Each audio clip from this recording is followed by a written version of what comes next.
Ziyobekni ko'rik tanlovda qatnashishiga keldik. Koreya madaniyat saroyi. Yo saroy yo markaz, mana hozir ko'ramiz. Koreya madaniyat markazi. Yoki Koreya madaniyat saroyi ham deyilar ekan.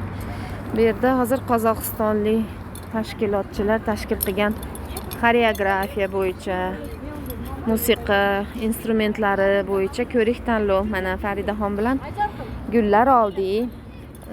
Faridaxonni aytish bo'yicha qanaqa chiqibdi?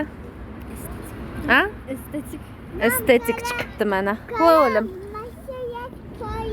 Bo'pti o'g'lim. Sizga yoqdimi gul o'g'lim? Sen shavol o'g'il qizim. Ketdik, qani? Hozir kiramiz. Bu mana haligi ochiq metro tarafda. Shuni ber menga qizim. Ozgina yursa rohatga chiqiladi. O'ng tarafda qo'yliq. Mana bu musobaqada qatnashib bo'lgan qizlar. Mana endi musiqaviy chiqishlarga navbat. Musiqa instrumentlar, cholg'u asboblari. Ziyobekni ustozi, Havas guruhi solisti Qahramon G'ulomjonov ustozi bilan kelishib bo'lgan ular. Bizni ichkarida kutyapti. Kim? Havas guruhidagi raqqosa qizlar ham qatnashibdi.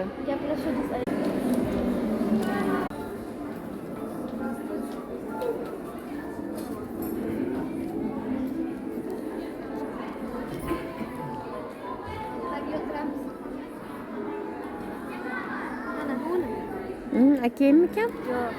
Pianinani tekshiryapmiz dedi hozir. Raqsga tushgan bolalar bo'lsa kerak mana bular. Ana Ziyobek.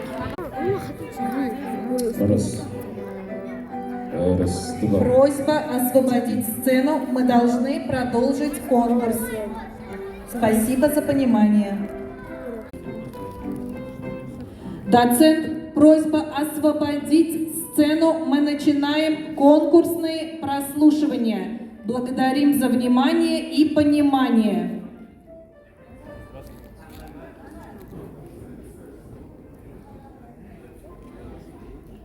Итак, члены жюри. Доцент консерватории Узбекистана Полванов Рахмет Сапарбаевич.